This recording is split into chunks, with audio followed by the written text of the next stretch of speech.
On April 16, 1945, the destroyer USS Laffey, stationed on radar picket duty off Okinawa, came under attack from Japanese aircraft 22 separate times in a single, unbroken stretch of combat, lasting roughly 80 minutes. By the time the attack finally ended, the ship had been struck by multiple kamikaze aircraft and conventional bombs, her crew fighting fires and flooding, while continuing to man anti-aircraft guns against wave after wave of incoming attackers.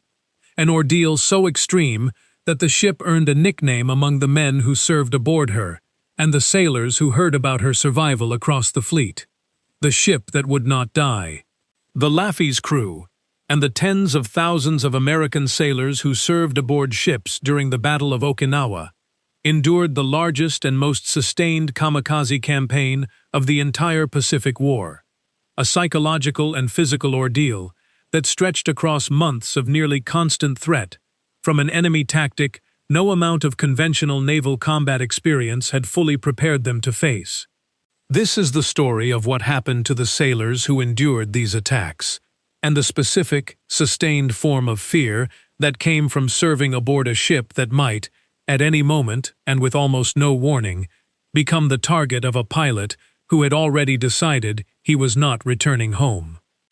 Here is the question worth carrying through this story. What does it actually do to a group of men, over weeks and months, to serve aboard a ship, knowing that the next attack might come not from a bomb or a torpedo released at a safe distance, but from an aircraft deliberately flown directly into the hull beneath their feet?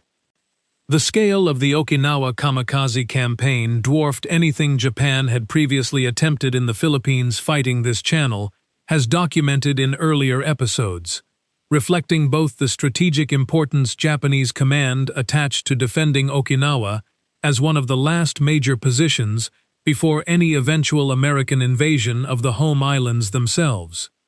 and the simple fact that by April of 1945, the Tokutai program had grown considerably in scale and organizational sophistication compared to its earlier, more improvised beginnings during the Leyte Gulf campaign months earlier. It is worth situating this campaign within the broader context this channel has already established regarding the kamikaze program's own internal history, since the tactics and psychology examined here from the perspective of the American sailors defending against these attacks connect directly to the individual pilot experiences, including the specific and difficult question of survivor guilt among pilots whose missions failed to reach completion, that an earlier episode of this channel explored from the opposite side of exactly the same engagements now being examined here. The Battle of Okinawa, beginning in April of 1945, brought the kamikaze campaign this channel has examined in earlier episodes to a scale and intensity far beyond anything Japan had previously attempted, organized into massed attack waves Japanese planners designated kikusui, meaning floating chrysanthemums, coordinated assaults involving hundreds of aircraft launched in concentrated waves specifically designed to overwhelm American fleet defenses through sheer numbers rather than individual precision. 10 major kikusui operations were launched over the course of the campaign, each one sending a fresh wave of pilots against the American fleet surrounding Okinawa, a sustained operational tempo that meant American sailors faced not an occasional isolated threat, but a persistent, recurring danger that continued for the campaign's entire duration.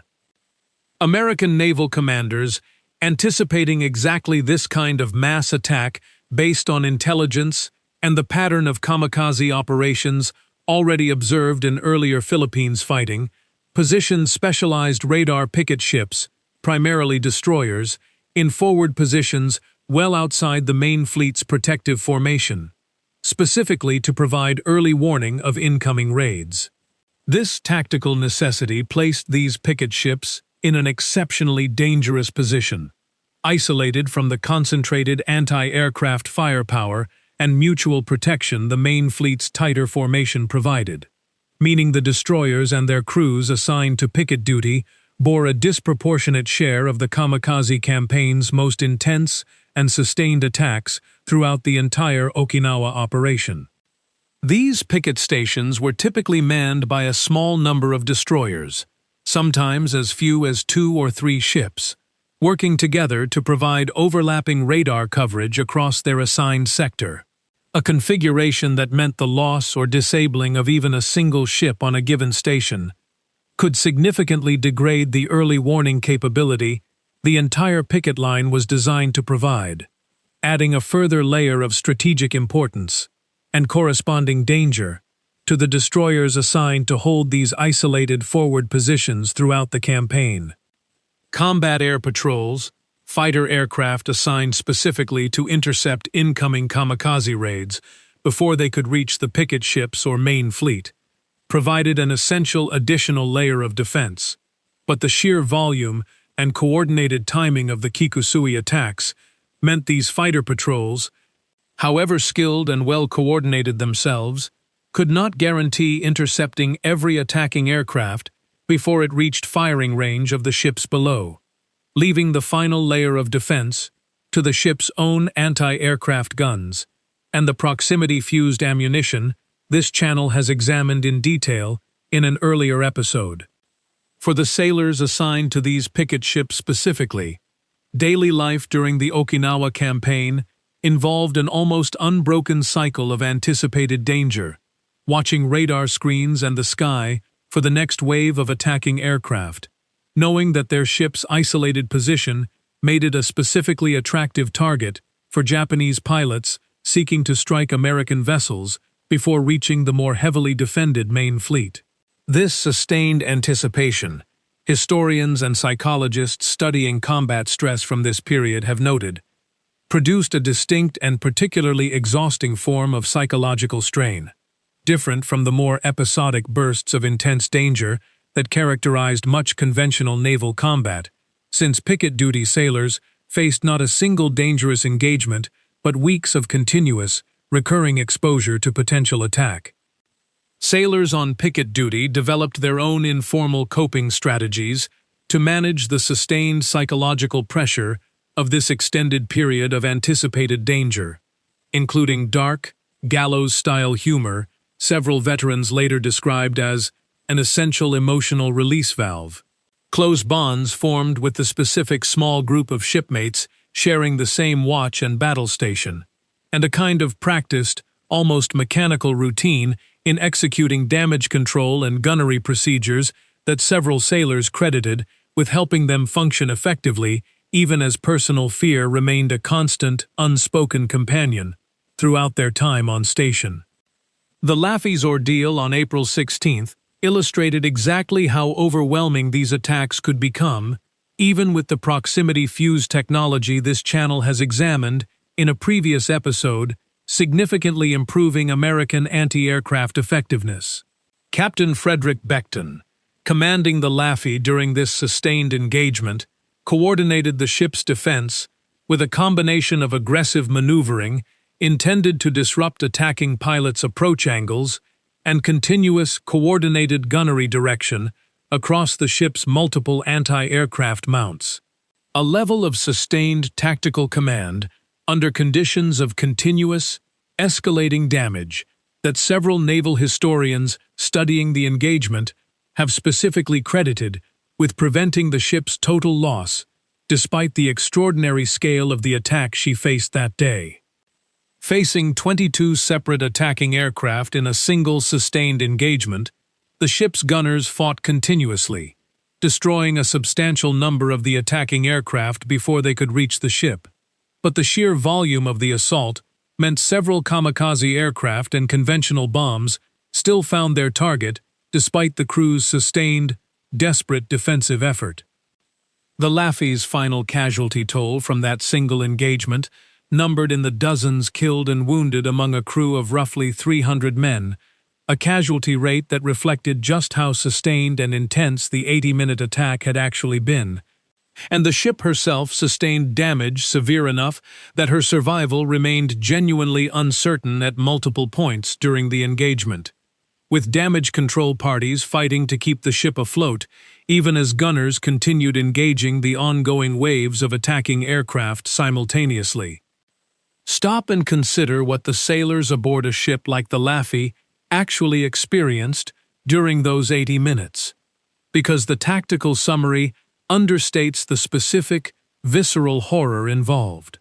Crew members had to continue manning anti-aircraft guns, tracking and firing at incoming aircraft, even as fires spread across portions of the ship from earlier hits, even as damage control parties fought simultaneously to contain flooding and prevent the ship from sinking beneath them. A sustained multitasking demand under conditions of extreme danger that few conventional combat scenarios of the era replicated with the same intensity or duration. This psychological distinction between an enemy who could theoretically be deterred by effective defensive fire and one whose success required his own death and was therefore entirely undeterred by that same defensive fire appears repeatedly across the testimony gathered from kamikaze survivors. This channel has examined in earlier episodes, covering the tactic's origins and impact, and it applied with equal, if not greater, force to the sailors defending against these attacks as it did to the pilots carrying them out. A mutual and asymmetric psychological burden borne by both sides of an engagement built around one party's deliberate acceptance of certain death. Survivors of the Laffey's ordeal, in post-war accounts and interviews, described a specific psychological experience during the attack's most intense phase that several combat psychologists studying kamikaze survivor testimony have identified: a recognition that the attacking pilots were not attempting to avoid their own deaths, removing an entire category of tactical calculation that sailors facing conventional attackers could ordinarily rely upon, since a conventional attacker's own self-preservation instinct typically limited how far he would press an attack against effective defensive fire, a limitation that simply did not apply to pilots who had already accepted, before ever taking off, that the mission's completion meant their own death, regardless of how effectively American gunners might otherwise have deterred a conventional attacker. Ships operating in the main fleet formations surrounding Okinawa faced a somewhat different but still serious version of this sustained threat, benefiting from the concentrated anti-aircraft firepower and mutual protection the tighter formation provided,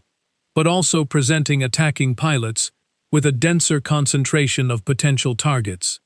meaning even sailors serving aboard ships, positioned more centrally within the fleet, experienced their own version of the sustained anticipation and periodic intense combat that characterized the entire Okinawa campaign for virtually every American sailor present in the surrounding waters throughout its duration. The broader Kikusui campaign's operational logic, examined from the Japanese planning perspective, this channel has explored in earlier episodes covering the Kamikaze program specifically, reflected a calculated decision to overwhelm American defenses through sustained, repeated mass attacks rather than individual precision, a strategy that placed enormous cumulative pressure on American naval forces across the entire Okinawa campaign's duration rather than concentrating risk into a single, more survivable engagement. Japanese commanders planning these successive waves understood that even with proximity-fused ammunition dramatically improving American kill rates against individual attacking aircraft, sheer volume across 10 separate major operations would still succeed in inflicting serious cumulative losses on the American fleet over the campaign's full duration. Naval commanders overseeing the fleet's overall defense, aware of the sustained toll this operational tempo was placing on their crews, implemented rotation schedules intended to give the most exposed picket ships periodic relief from their forward positions, though the scale and duration of the overall campaign meant complete rest from the threat of attack remained genuinely difficult to achieve for any ship or crew operating in the waters surrounding Okinawa throughout the campaign's several months of active fighting. For American sailors, this meant the psychological and physical toll of the campaign accumulated steadily across weeks and months, rather than concentrating into a single decisive battle with a clear beginning and end. a sustained operational tempo that several historians studying naval combat stress from this period have specifically identified as producing exhaustion and psychological strain considerably different from the more intense but briefer combat experiences that characterized medical personnel serving aboard American ships throughout the campaign faced their own distinct and demanding challenge, treating combat casualties from kamikaze strikes that frequently combined severe burns, blast trauma, and shrapnel wounds in patterns that differed somewhat from the more conventional combat injuries naval medical corpsmen had trained to expect. Since a kamikaze impact typically combined the explosive force of the aircraft's bomb load with the fire risk created by burning aviation fuel spreading across the ship's structure at the point of impact, a combination that demanded rapid, coordinated firefighting and medical response occurring simultaneously under continuing threat of further attack.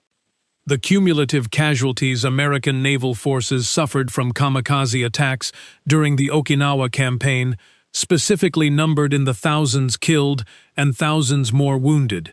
Casualties concentrated heavily among the crews of picket destroyers and other forward-positioned vessels that bore the campaign's most sustained and repeated attacks. Dozens of American ships were sunk or so severely damaged as to be rendered combat ineffective across the campaign's full duration. A material and human cost that, even with the proximity fuse's dramatic improvement to American anti-aircraft effectiveness, confirmed just how difficult the kamikaze tactic remained to counter completely, particularly against the massed, sustained wave attacks the Kikusui operations specifically employed. Some ships, when the damage from a kamikaze strike proved too severe to control despite the crew's best sustained efforts, had to be deliberately scuttled or abandoned entirely, a decision commanding officers faced with genuine reluctance given both the material loss involved and the psychological weight of ordering a crew to abandon a ship they had, in many cases, fought desperately to save through hours of continuous firefighting and damage control effort, before the final decision to give up that effort became unavoidable. For the sailors who survived their ships being struck, the immediate aftermath of an attack brought its own distinct and harrowing experience. Fighting fires and flooding aboard a damaged vessel, treating wounded shipmates under continuing threat of further attack, and, in cases where a ship could not be saved, the specific ordeal of abandoning ship in open water that this channel has documented in the context of other Pacific naval disasters, an experience that, for kamikaze survivors specifically, carried the added psychological weight of knowing their ship had been deliberately targeted by a pilot who had chosen, with full knowledge and intent, to die in the act of trying to kill them. The term used to describe severe combat stress reactions during this era, combat fatigue, reflected the still developing and, by modern clinical standards, considerably less sophisticated understanding of psychological trauma that characterized American military medicine throughout the Second World War, a framework that tended to treat severe psychological combat reactions as a temporary condition requiring rest and return to duty, rather than a potentially lasting psychological injury requiring the kind of sustained clinical treatment that later generations of combat veterans would eventually receive access to. A gap in care that meant many Okinawa kamikaze campaign veterans carried the psychological weight of their experience largely unaddressed throughout their subsequent civilian lives. For the sailors who survived the Okinawa kamikaze campaign, the psychological aftermath of their sustained combat experience received considerably less formal recognition or treatment than the physical wounds many of them also carried, a limitation reflecting the broader state of American military psychological medicine in this era, when combat stress, and what would today be clinically understood as post-traumatic stress, remained poorly understood and inconsistently treated compared to modern psychiatric standards.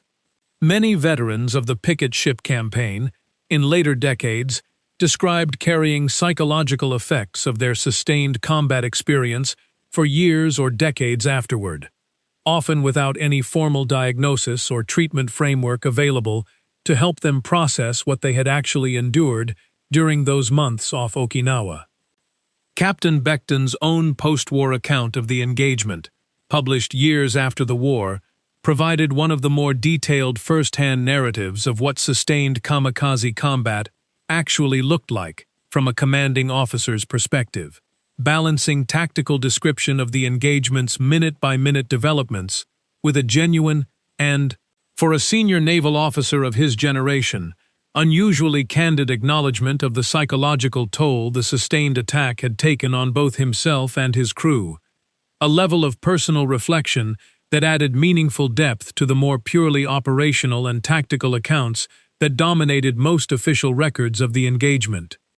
The USS Laffey herself survived her ordeal and was eventually repaired,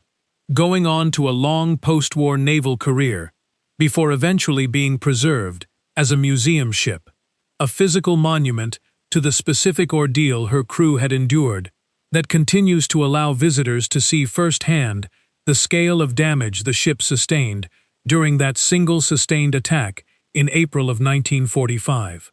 Journalists and historians conducting oral history projects with Okinawa naval veterans in the decades following the war frequently noted a specific reluctance among many of these men to discuss their experiences in detail, even with close family members.